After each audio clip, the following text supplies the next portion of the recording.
This is the Mobile Home Park Lawyer Podcast with Ferd Neiman. If you're looking to generate wealth and passive income in the lucrative world of mobile home parks, you're in the right place. You'll discover solutions to the common legal and operational pitfalls and how to optimize parks to maximize income. Your host is in the trenches. He's a real estate attorney, financial analyst, and mobile home park investor and operator. Now, let's turn it over to Ferd Neiman. Welcome back, Mobile Home Park Nation. Ferd Neiman here again today with another episode of the Mobile Home Park Lawyer Podcast. Got another great guest for you today. This guest has been in the industry for several years, is well-versed in operations, infill, and all kinds of stuff. We're going to hear tips and tricks from my friend here, Bryce McMurry. Bryce, thanks for coming on, man. Appreciate it, Ferd. Thanks for having me. You got it. Well, tell us a little bit more about your background. Obviously, I know you and know some of your story, but for those that don't know you, tell us how you got in this space, because it's obviously not a common career path, but somehow we both ended up here. Absolutely. Good place to be. Yep.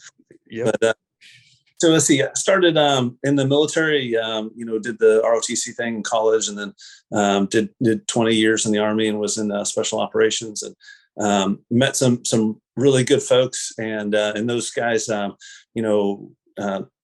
13 years later are still my business partners.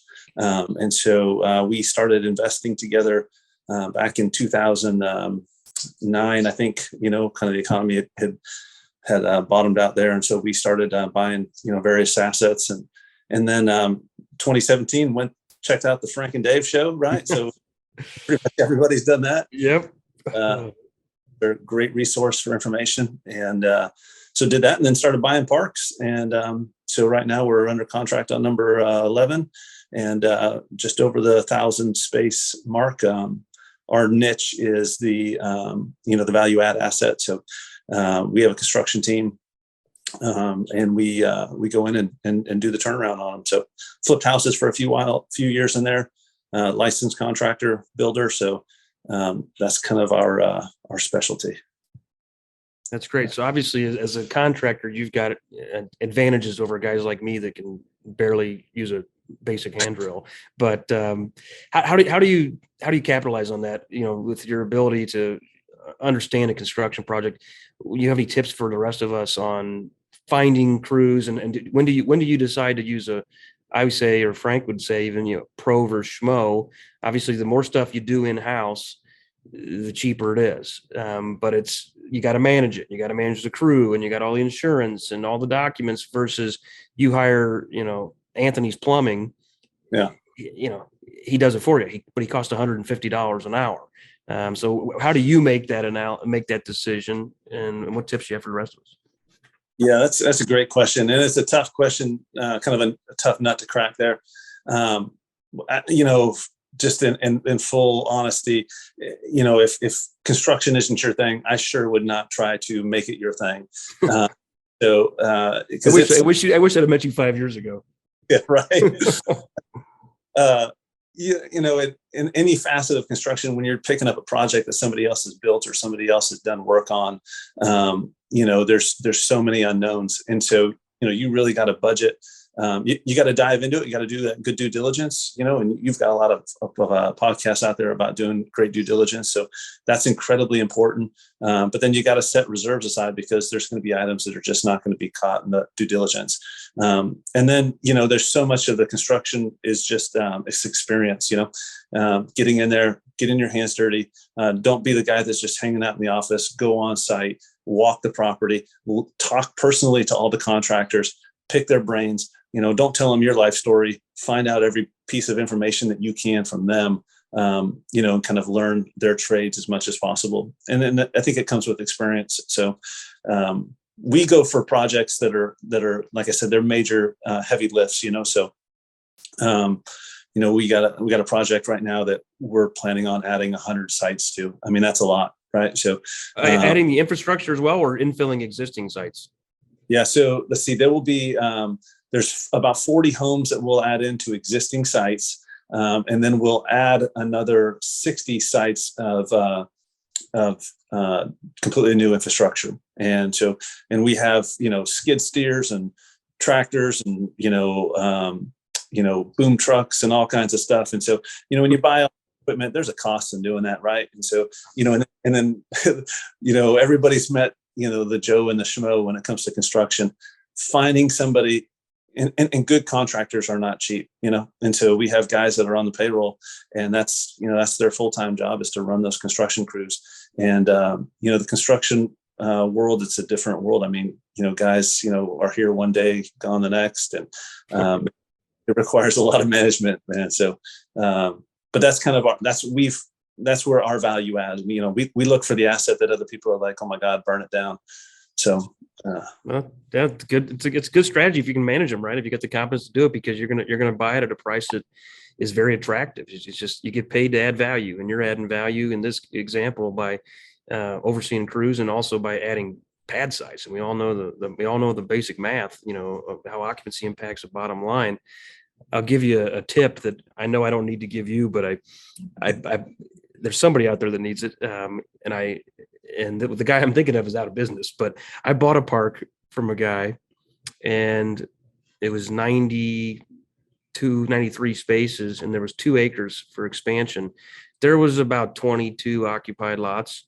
And rather than infill those, the guy spent $1 million to run new plumbing, new water, sewer, electric, and gas, put in all new pedestals, 200 amp, to expand the park.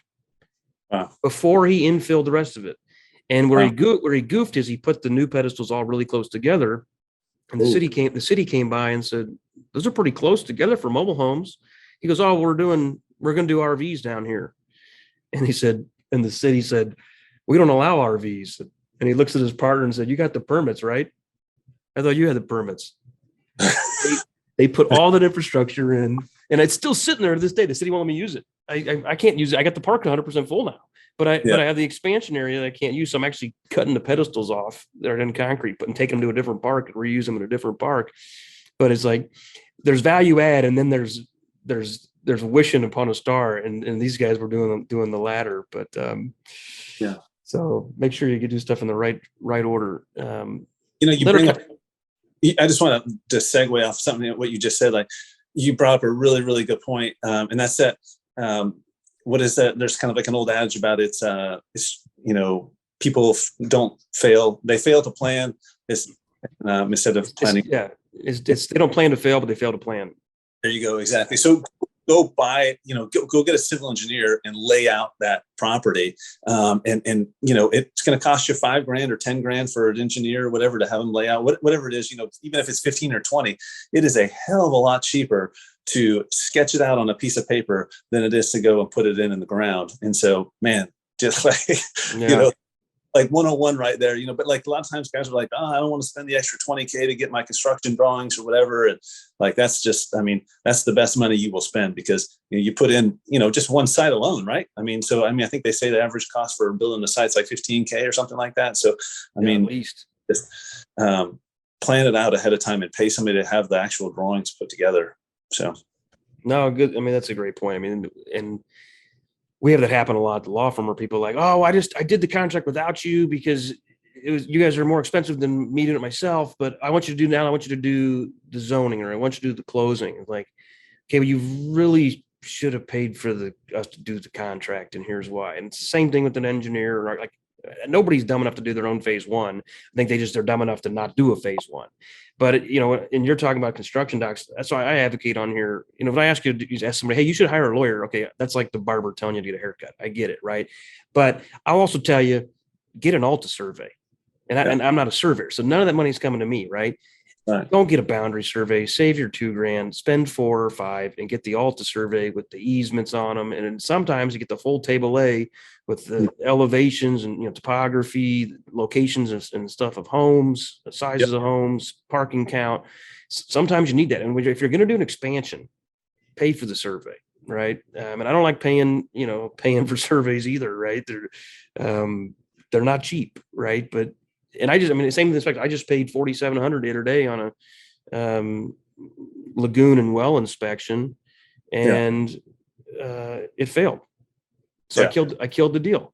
Wow. But I wouldn't. I wasn't going to do it myself, right? I don't know how to do that stuff. So we hire, experts like Philip Merrill, who's been on this podcast. You can tell from in a half an hour, he knows more about that than any of the rest of us. So pay the pro, right? So where I have a struggle with on the struggle, so to speak, is on the construction is there seems we always find there's some benefit in having some guys on your own crew, even if I'm not a contractor to oversee them. It's just the availability of somebody full time and the hourly rate of somebody full time. You can pay $18 to $25 an hour. They don't have to do $200 an hour work all the time. Yeah, I had a guy in an apartment that we had, and he, our normal plumber handyman guy wasn't available. Actually, we had like 3 or 4 of them. And it just happened to be one of those rare occasions when all of those guys were, either out sick or, one guy's on vacation. And then another guy, there's 2 other guys are tied up on other projects. So we had to call the local plumbing company to go out there and go fix it. I mean, it was a pinhole leak. So literally all they did was cut the line and put a coupling on it. $385 took like maybe 10 minutes at most. Like $385. I mean, just robbery. Now, and to your point, like, we have those guys on staff that like we could have set any number of people out there to go fix it. And it's an easy fix. And so we keep those, and it would have probably cost us, I don't know, $50 maybe at most, $20 an hour. I mean, as we under the store and to the, hardware store and pick up a coupling or whatever. I mean, somewhere between $20 to $50 to fix that item. Instead, we paid $385. So yeah, absolutely. You got to have, and here's the other thing. When you got guys that are like that are those handyman guys, don't be trying to pay that guy like $10 an hour. Like that advice right there has worked the episode. Yeah. Like don't be cheap, like what do they, pigs get fed, hogs get slaughtered. It's like, that's right. You get somebody good, pay him fair because it's replacing him is such a pain. We had this guy named Marty, he worked for us for several years, eventually kind of got sideways for other reasons and he's not with us anymore. But to me, the life-changing moment was when you had enough work that you could pay a guy full-time. Where I was just doing single family and duplex. It's like, I need a guy here and there. I couldn't keep a guy full-time busy. So sometimes you're like, you're in a pinch. So eventually we started doing mobile homes and we had this guy, Marty, but he'd work as many hours as we'd let him. So he'd work 60 hours. Well, then he'd finish a home. We're like, hey, Marty, the next home's not going to be here for 2 weeks. Yeah. Well, then we had nothing for him to do. So then he goes and gets a job on a roof, take a roofing job out of town. Well, then a pipe breaks. We call him, like he normally go over there 10 o'clock at night.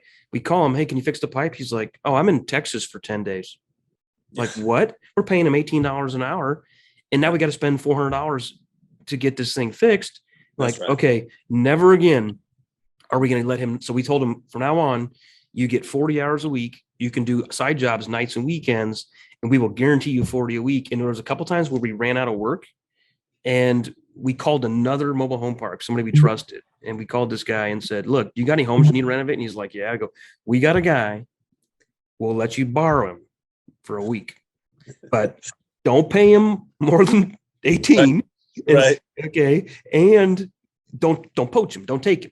And if you do that, we'll let you use him. And we let him use him and it was great. But then after that, he came back and we never ran out of work again and we needed another guy. So it was like, I literally learned that lesson of, find a good guy.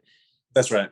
If I just this morning had a guy that was making 19 and he wanted more. So give him 20, give another $1. He's good. Like, you know what? Now that I think about it, we haven't given a raise from 18 to 19. It's been a while and he's still here. And if he's still here, he must not be horrible. So because it's hard to find decent maintenance guys. It is incredibly hard. It's kind of amazes me that I saw something the other day. Somebody had sent me some, little article about people working in the trades, and you're gonna hate me for saying this, but we pay more for our plumbers than we do for our attorneys. There's a joke there somewhere. There's a plumber gives the doctor the bill. And he goes, good grief, $250. That's more than I make. And I'm a doctor. And the plumber says, that's why I quit practicing medicine. That's right. Exactly right. I'll keep that in mind. It's the first of the month. I got invoices going out soon. I'll keep that in mind. That's funny. No, we do that. We try to, what you said about managing the workload too, that's really important also because, when you only have one park, it can be difficult to do that. But if you have a number of parks and you can string projects together, I have like a running list of all the projects that need to be done at every property. And so, if we have a guy, we once we get a guy that we know is, reliable and has a good, versatile skill set, handyman, we'll move him from project to project. And then he'll run over and go fix the water leak here, turn around this trailer and do a cleanup on that one. And then we'll just pull him as he finishes that one. Then just like what you were saying, he'll step back into doing whatever project it was that he was working on before. And that helps us and it helps him. And it keeps the steady, consistent work going for that guy. And at the end of the day, that's what most of these guys want is, they want to know that, on Monday, you've got a week's worth of work for them and you're not going to call them on Wednesday afternoon and say, hey, I don't need you anymore for 2 weeks, and then they're like, how the heck am I going to feed my family? So by you helping them manage that workload, and that's your responsibility as a manager owner to do that, it keeps the ship afloat and the numbers are better for you and it's good, quality of life for them. So.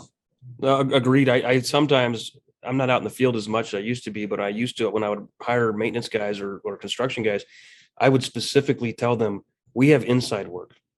So if it rains, like normally this guy's a painter and does concrete. I go, normally when it rains, you got to say, honey, I'm sitting home. That's fun to get an occasional rain day. You get to sit around and watch TV and drink beer. It happens 2 days in a row. You're getting nervous. It happens for a week.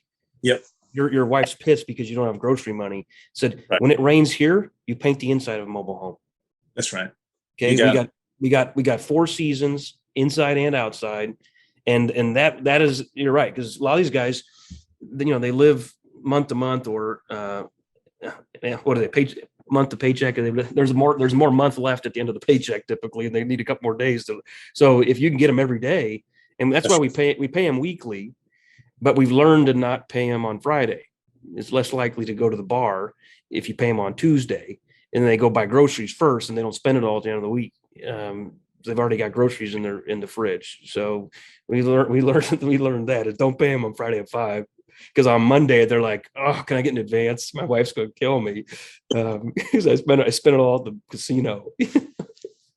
Tuesday payday idea there. I haven't heard of that before, but yeah, I mean, we used to every 2 weeks. Every 2 weeks, by about day 10, the guys are just clawing at you for their neck. I'm like, guys, you already spent the money. So then we went to weekly, and it's like, okay, then Friday doesn't work. It's real strict. If your timesheet is not in by Monday at 8 a.m., you're not getting paid. And we used to do a special run. Now, like, you don't get paid till the following Tuesday.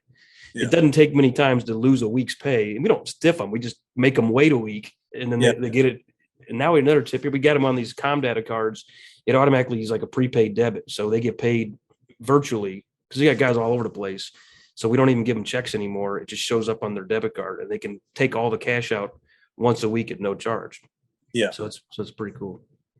Yeah. We found also that it's funny because my HR lady, she's like, you got to hammer down on them and you got to, hold them, don't give them an inch of latitude. And I agree, there's definitely a component of that. But you got to keep in mind that it's hard to find guys that will come to work and show up every day and do the right thing. And, it's just treat people, well, you got to give a little bit of latitude there and try to work with them. But obviously you don't want them to, if you give, there's also the other side of that, you give an inch to take a mile kind of thing. So you got to be careful. It's just, knowing people and managing people. But agreed. It's agreed. HR and accounting would always be the ones like, don't give them an inch. It's like, you're not the one that has to find and manage the next guy. So I have one guy that I think I've fired him 35 times, but I haven't told him yet. And he's keep coming back because he pulls a rabbit out of his hat to save something. I'm like, you know what? It is what it is. It's like, finding good, anybody that can show up 5 days in a row at 8 a.m. sober with the truck and tools is making $35 an hour at a big construction company. I can't pay $35 an hour. So I got to take the guy that occasionally shows up in tennis shoes, or the guy that occasionally has a truck that doesn't work and has to borrow a drill. And it's like pulling your hair out, but the schmo sometimes is better than the pro. Now there's some jobs you got to use the pro, right? That's the life safety stuff, trimming trees, installing homes, pushing snow. Even I make do with a pro, but just painting a mobile home. I don't care if the guy lives at number 22 and shows up at 10:30. Just painting a mobile home. That's right. Yeah. And you got to recognize that, like exactly what you just said. I mean, he shows up at 10:30, but maybe he'll work till 8:30 or something like that, because you're paying him for the job too. So, and then you got to know obviously how long it takes to do that type of job. Just like at an auto mechanic shop, they say it takes 2 hours to change out an alternator or something like that, or whatever. It's the same thing. You got to have enough knowledge and experience there to look and say, it's going to take 3 days or 4 days to paint this trailer or whatever it is. So, yeah, absolutely. Speaking of painting trailers, we try to get out of the business of not owning the trailers. So don't own trailers, then you don't have to worry about painting them. I hear you. I'm more of a tenant owned model fan myself, but we own a lot of trailers too, manufactured homes, I believe we call them. But we paint a lot of homes, even tenant owned homes. We subsidize it as part of a park turnaround. So I just put it in my budget. It cost me about $500 paint and material, and we tell the tenants, we pay $250, you pay $250. If you can't afford $250, we'll put $25 a month for 10 months on your invoice. And I've painted it, I don't even know how many, 200 houses like that, or actually probably more than that. And it's a nice, it's a cost, but when you buy a fixer upper park and with infill needs, it's hard to sell a home next door to the rust home. But if I paint the rust home, it's just a 1976 Skyline, no big deal. Right. Yeah, we do the same thing. I've done it a lot with roofs also. The mobile home, manufactured home, it all starts with the roof. So, if your roof is bad, everything else will go downhill incredibly quickly. So that's just one area that, we don't, I don't want to say we don't do roof patches, but they're few and far between if we do them, because if it's got leak spots in 2 or 3 places, or even 1 or 2 places, generally speaking, we'll go and put a new roof on it. We always do metal, and we always strip it down to the decking.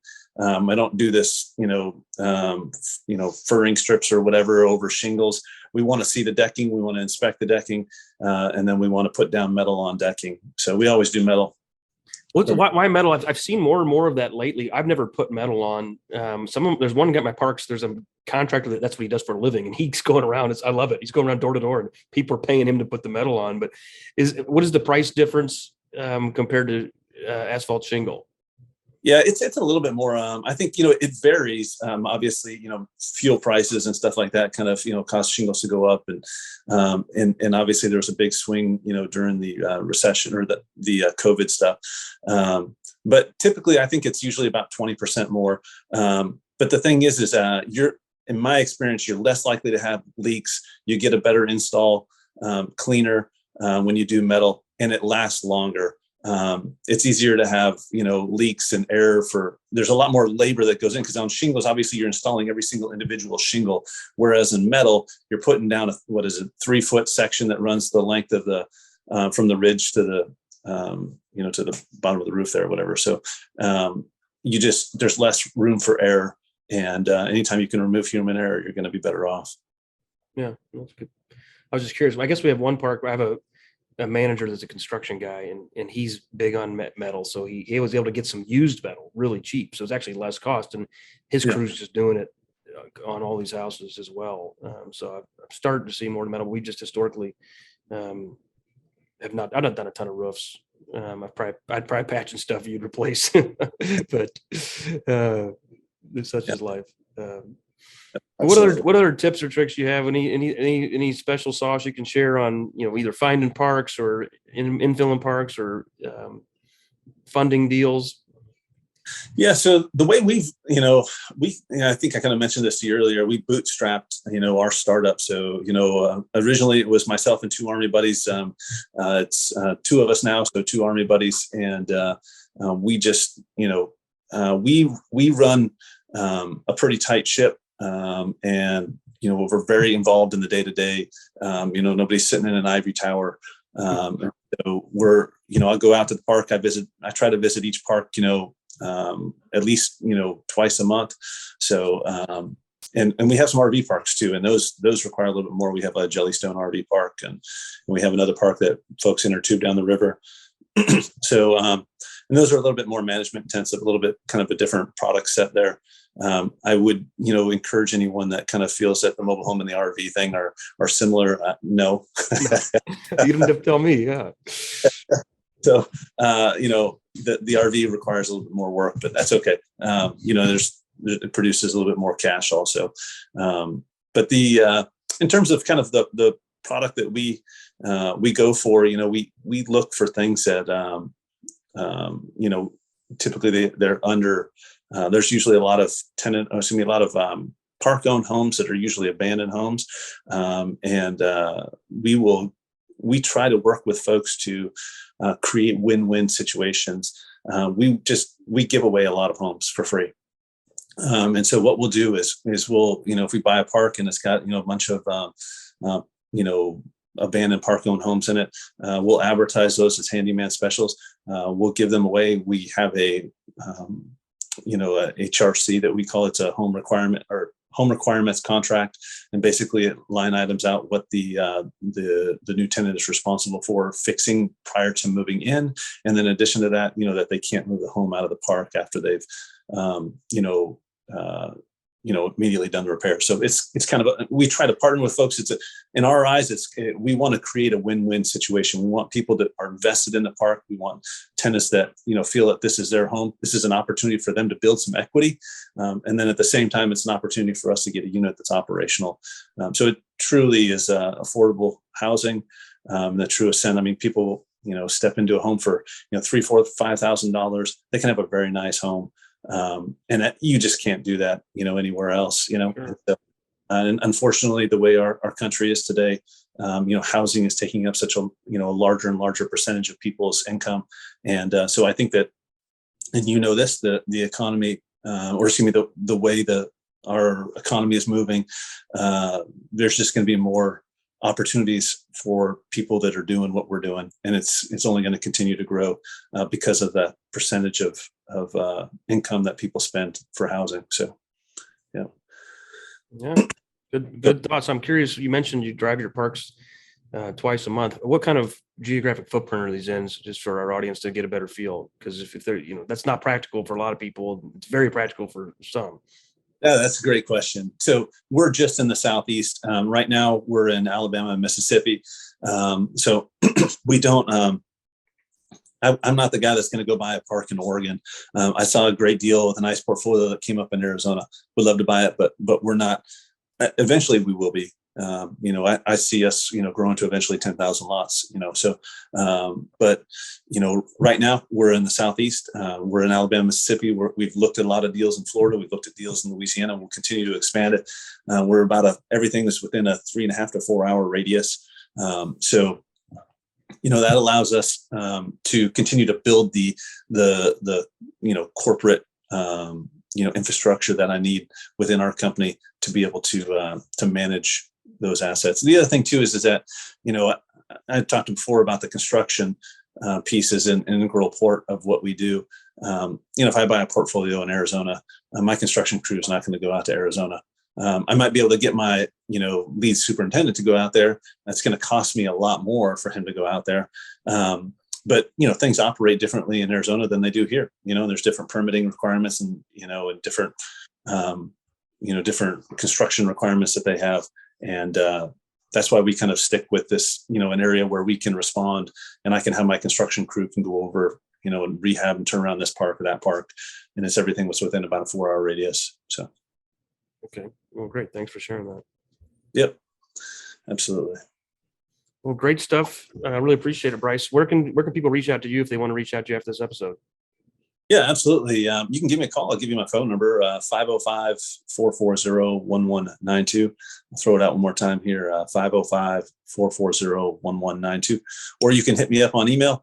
Our company website is calibermanagement.com. And my email address is Bryce, BRYCE, at Caliber. That's with a K, KALIBER, management.com. So Bryce at calibermanagement.com. All right. Thanks a lot, Bryce. Appreciate it. Absolutely. Thank you. Got it. You've been listening to the Mobile Home Park Lawyer Podcast with Ferd Neiman. Ready to learn more? Go to www.themobilehomelawyer.com for free resources and materials to help you succeed. If you love the podcast, go to Apple Podcasts, give us your review, and subscribe today. Thank you for listening. Neither the Supreme Court of Missouri nor the Missouri Bar reviews nor approves certifying organizations or specialist designations. The choice of a lawyer is an important decision and should not be based solely upon advertisements.